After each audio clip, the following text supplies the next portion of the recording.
Bismillahirrahmanirrahim.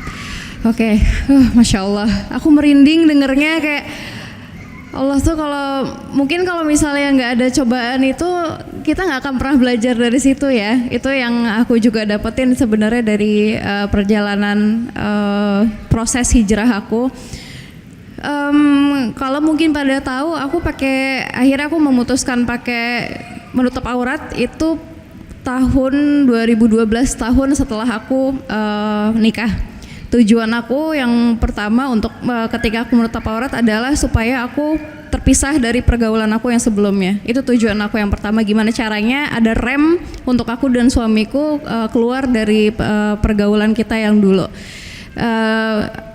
Ya alhamdulillah berhasil gitu, maksudnya pelan-pelan menjauh, pelan-pelan menjauh untuk sesaat ya. Saya nggak pernah mau bilang kalau misalnya teman-teman kita yang dulu yang mungkin bisa membawa kita kepada kebatilan itu mereka pada akhirnya mereka adalah yang terburuk. Kita nggak akan pernah tahu, jangan pernah ngejudge orang mereka yang terburuk karena kita nggak akan pernah tahu suatu saat mereka yang lebih baik daripada kita. Yang penting adalah akhirnya kan. Proses hijrah manusia kita nggak akan pernah ada yang tahu. Jadi di situ akhirnya saya mutusin berjilbab, tapi ya udah segitu aja gitu. Alhamdulillah ngejalanin kewajiban-kewajiban tanpa mendalami ilmu Islam. Hanya dari luarnya aja yang pernah saya tahu. Saya rasa suami saya juga waktu itu kayak gitu ya gitu. Jadi benar-benar kita sama-sama punya tujuan yang sama supaya pernikahan kita lebih baik deh, supaya kita benar-benar jadi suami istri yang lebih punya masa depan, punya tujuan yang lebih baik, dan hari-hari kita juga nggak ke-waste sama hal-hal yang sekiranya bisa ngerusak hubungan suami istri kita pada saat itu. Dan aku nikah masih muda banget, aku nikah umur 20 tahun, masih yang labil banget, emosinya masih membludak-bludak, dan aku rasa udah deh kayaknya harus pakai jilbab. Mudah-mudahan insya Allah ini jalan pertama, dan ini udah keinginan kedua orang tuaku, terutama papaku, dari mulai maksa sampai aku pakai jilbab. Waktu aku dipaksa masuk pesantren, terus dipaksa pakai jilbab, sampai akhirnya aku copot jilbab sendiri, akhirnya aku syuting apa segala macam. Waktu aku pakai jilbab, papaku langsung sujud syukur. Itu udah kayak beliau Masya Allah yang selama ini ngedoain, dan alhamdulillah akhirnya terjawab doanya. Oke, singkat cerita setelah itu prosesnya lama, nggak cepet, aku nggak langsung ada panggilan dalam hati pengen mendalami ilmu agama, pengen tahu Islam itu seperti apa, sampai akhirnya baru beberapa tahun yang lalu akhirnya aku kayak mungkin di sini teman-teman pada saat umroh kita sama-sama berdoa ya sama Allah, mintanya kalau teman-teman mungkin balance dunia dan akhirat. Kalau aku enggak, aku mintanya dunia terus. Ya Allah pengen punya anak, ya Allah pengen supaya rezekinya lancar, ya Allah pengen ini pengen itu, pokoknya semuanya duniawi, nggak ada minta gimana caranya ditingkatkan iman. Satu hari aku ngerasa kok hidup aku kayak semuanya ngejar kerja semangat banget, semua kejar dunia terus. Makanya sama suamiku gimana caranya nih kita bisa bikin ini, masih semangat ya, mungkin karena umurnya juga. Tapi benar-benar di satu titik pertama suamiku duluan nih yang Masya Allah gitu, akhirnya dia mulai datang ke kajian, mulai sholat di masjid, mulai akhirnya mulai denger kan, oke gini. Dulu aku nganggep kajian itu mohon maaf gitu, aku ngelihat pertama kan iparku dulu ya, Wisnu dulu, aku ngelihatnya nggak mau ikut kajian, nanti jadi lebay gitu, jadi gimana gitu. Aku kayak sempet kayak gitu loh, astagfirullah, sempet yang lihat kayak kajian tuh kayak satu tempat yang nanti bisa bikin aku ya udah hidupnya nggak nyantai. Pokoknya kita agama biasa-biasa aja, nggak usah yang terlalu lebay-lebay.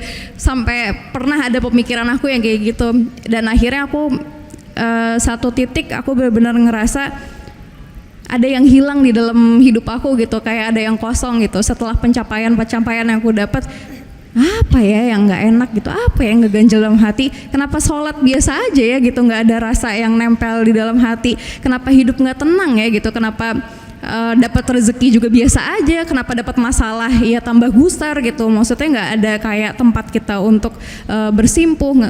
Ya pastinya waktu itu banyak banget cobaan-cobaan yang mungkin Kalau Mbak Edis orang-orang pada tahu, aku nggak pada tahu gitu ya. Bedanya gitu aja gitu. Tapi akhirnya di saat ada beberapa cobaan yang aku dapetin sama suami aku, dan akhirnya di situ kita jadi satu trigger untuk kita, kayaknya udah saatnya deh, terutama untuk aku ya. Kalau suamiku mungkin udah duluan, masya Allah. Tapi dia ngasih tahu, aku juga bebel gitu, nggak mau yang coba yang datang ke kajian dengar gitu, atau enggak nonton aja di YouTube, nggak mau ntar malah jadi gimana biasa-biasa aja gitu. Sampai akhirnya di satu titik terendah aku yang dimana itu aku ngerasa aku hidup untuk apa ya gitu, kenapa aku ngerasa ada yang kosong gitu di dalam hati aku, kenapa aku ngerasa kayak nggak ada tujuan hidup. Sampai akhirnya aku ngeberaniin diri. Aku umroh dulu waktu itu, alhamdulillah dapat rezeki pergi umroh, terus pergi umroh lagi. Di situ aku entah kenapa doa aku fokus cuman satu, aku minta, ya Allah tolong lembutkan hati hamba gitu, ya Allah tolong buka hati aku.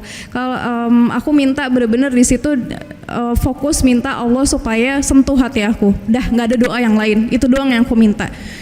Masya Allah, malamnya itu posisi aku di Madinah masih biasa aja, kebetulan nyampainya di Madinah dulu, masih ya udah ngejalanin seperti biasa gitu. Terus yang pasti ke Raudhah nangis gitu pasti gitu. Terus sampai di Mekah, di situ aku doa di beberapa tempat-tempat yang mustajab. Kemudian malamnya itu benar-benar 3 hari sebelum pulang itu aku tiba-tiba malam kayak kayak hati nggak tenang, ketakutan, takut sampai aku tidur aku ketakutan mati, sampai ketakutan mati bener-bener yang sampai aku ngomong sama suami aku, yang aku kenapa ya aku takut mati, aku nanti gimana nih kalau aku mati, aku belum punya apa-apa, aku nggak bawa apa-apa, aku nggak kenal, aku aja nggak tahu aku sholat tuh untuk apa gitu, sampai segitunya aku nggak mengenal Allah gitu. Sampai akhirnya suami aku juga nangis, aku bilang, yang itu jawaban dari doa kamu gitu, itu hidayah yang Allah kasih gitu, cepet ambil gitu. Ya udah, akhirnya aku pulang. Di sana kan masih ada kesempatan ya, aku ya terus di sana sholat tobat, terus berusaha ngedeketin diri sama Allah. Sampai akhirnya pas pulang,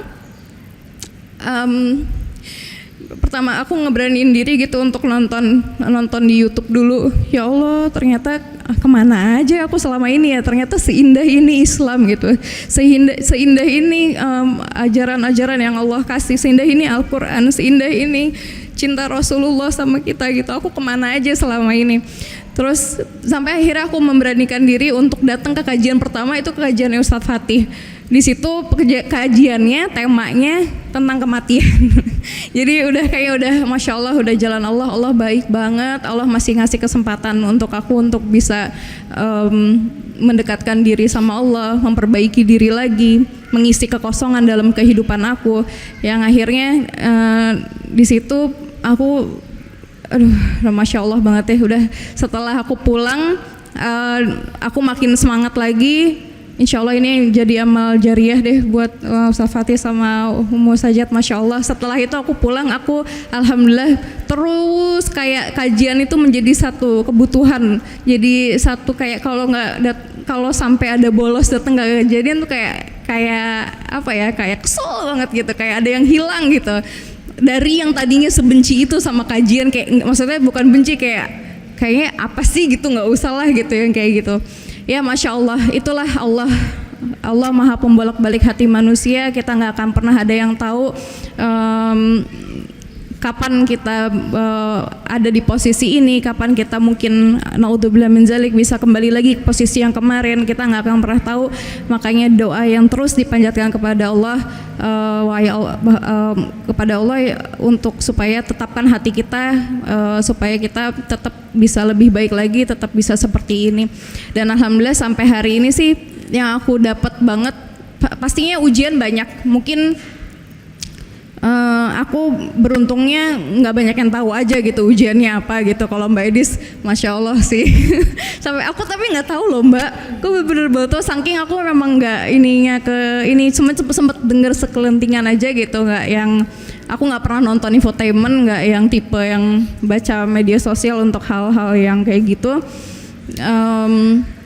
Dan alhamdulillah sekarang lagi di titik yang dimana di saat datang ujian, alhamdulillah Allah masih sayang.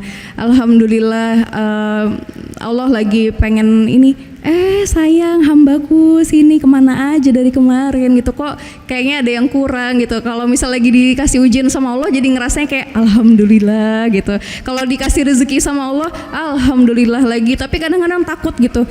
Ada rasa kayak ini ini rezeki dari Allah nih, takutnya ntar jadi ujian nggak ya gitu.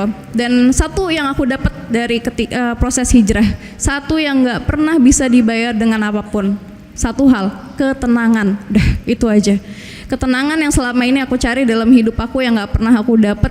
Mau aku datang aku ngomong sama psikiater, aku ngomong sama siapapun, itu nggak pernah aku dapat sekarang gitu. Ini baru sekarang aku ngedapetin namanya ketenangan, dimana rasa ikhlas itu datang dengan sendirinya.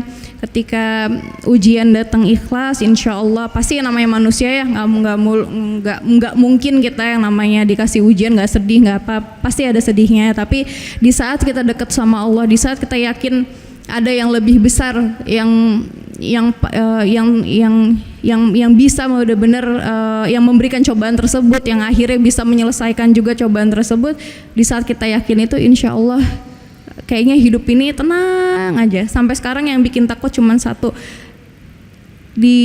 setelah ini kita meninggal di alam kubur seperti apa, itu setelah itu kita kehidupan kita setelah itu lagi seperti apa, itu aja sih gitu. Mudah-mudahan aku masih ngerasa cobaan di hidup aku Allah kasih cepet dapat pertolongannya gitu. Itu yang aku kadang-kadang aku kesel sama diri aku sendiri, aku nangis, aku malu sama diri aku sendiri.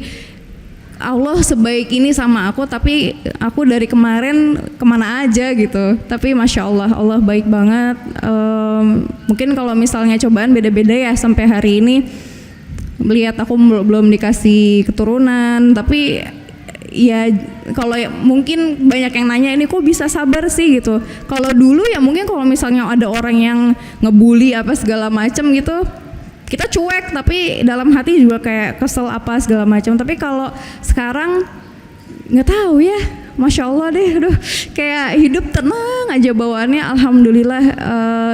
Yang penting Allah masih kasih umur, masih kasih kesempatan untuk terus bertaubat, memperbaiki diri, makin dekat sama Allah lagi, dan insya Allah aku sama suami aku doain bisa terus berpegangan tangan sampai ke jannah nanti, insya Allah. Amin, amin, amin.